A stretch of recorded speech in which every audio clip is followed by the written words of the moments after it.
Now, the Coalition for Reforms and Democracy has this morning moved to the Milimani High Court to compel the IEBC and Safaricom to give it information for its presidential election petition after formal requests to the IEBC failed to yield any results. Now, the petition compels the IEBC and Safaricom Limited to furnish the coalition with relevant documentation related to the recent presidential elections. Well, the court coalition says that the information will be integral in the court petition challenging the purported declaration by IEBC of Uhuru Kenyatta as the president-elect to be filed later this week. Well, Asha Muilu now joins us live from the High Court with the latest. Over to you, Asha.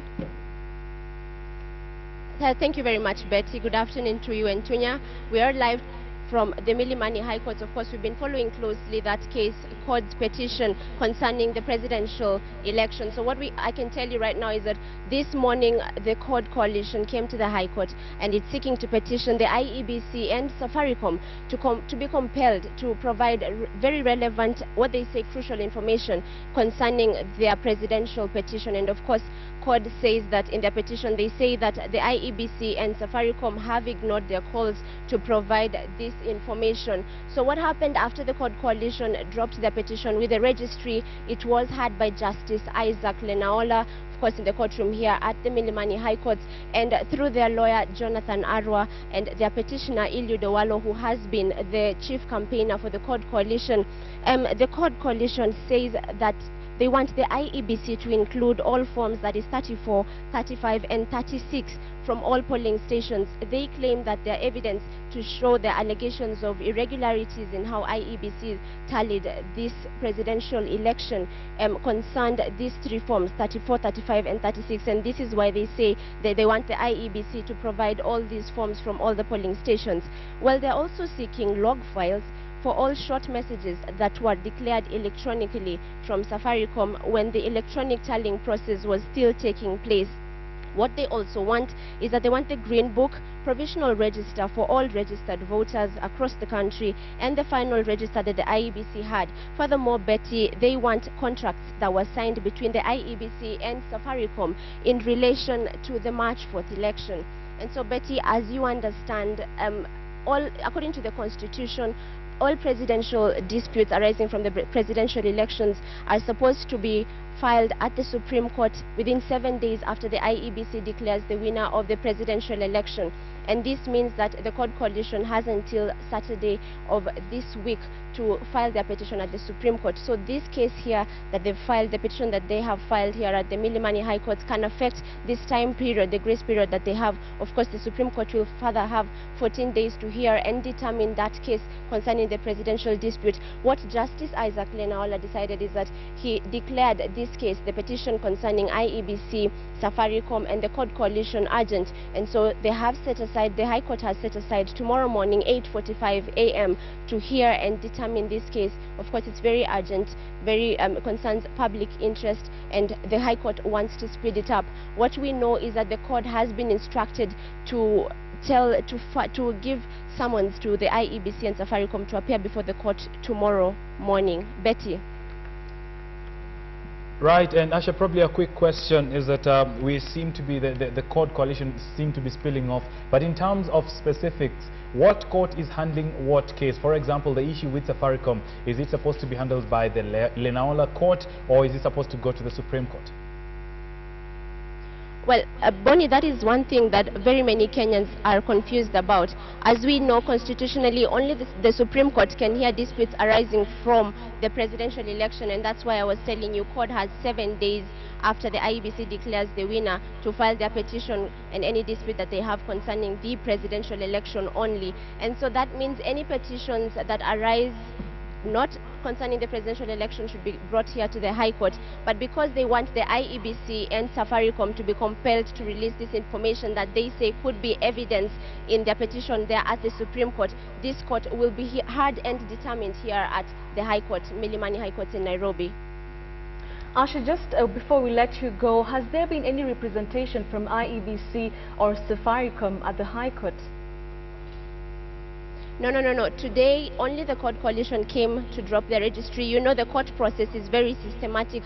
What happens is that a petitioner brings the petition here and files it, drops it at the registry. This is what happened today. And so the court coalition, their petitioner is Eliud Owalo, as I had told you, with their lawyer Jonathan Arwa, came to the registry here and dropped that petition. What follows next is that the court determines when it will hear and determine this petition. And so Justice Isaac Lenaola did that today and declared this petition urgent, of course, for obvious reasons.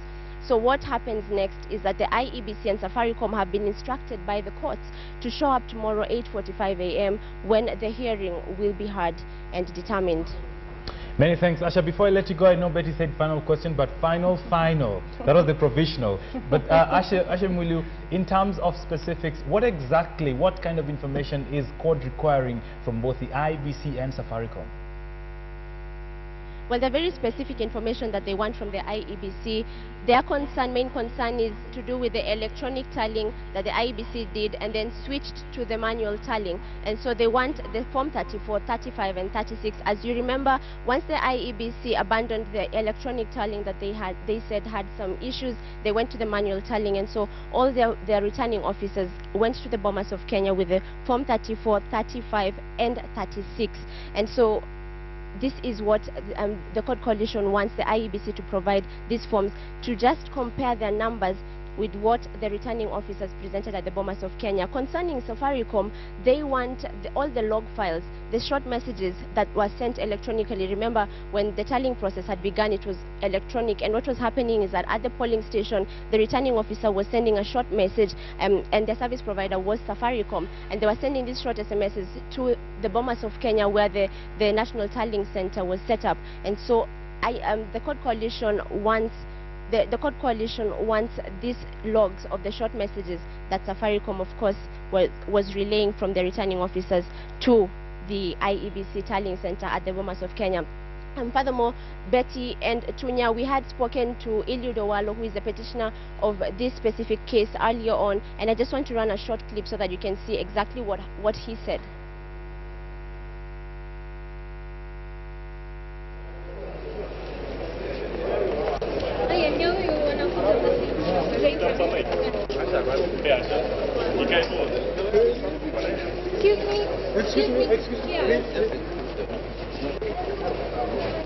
We want the court to order the IEBC and Safaricom to give us the documents and data that we require, because this information and data is an integral ingredient to the case, the petition that we will file at the Supreme Court later in the week, challenging the declaration of Uhuru Kenyatta by the IEBC as the president-elect of Kenya, arising from the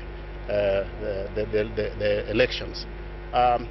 We have got massive evidence and data already pointing to the level of irregularity and fraud that was witnessed during the presidential elections.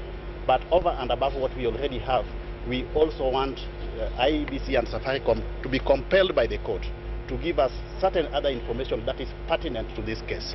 We have sought this in writing from Safaricom and IEBC. So far, they have not been able to give us this information. So that is why we are here this morning, and the court has ruled that we come tomorrow in the morning at 8:45. Betty Tunya, you've heard it from the man himself, Eliud Owalo. He's the guy who came here to file that petition on behalf of the court coalition. Of course, Betty will be bringing you the details of this case in our subsequent bulletins. Our viewers should be looking out for that. Right, many thanks, Asha Mwilu. Keeping tabs for us at the High Court, where, of course, the court petition case is taking a life of its own. Now we know the court team has gone to court seeking specific information. That is Form 35, 34A from Safaricom, and we are expecting to see how exactly that will turn out. Asha Mwilu, of course, is standing by to bring us the very latest as and when we have that.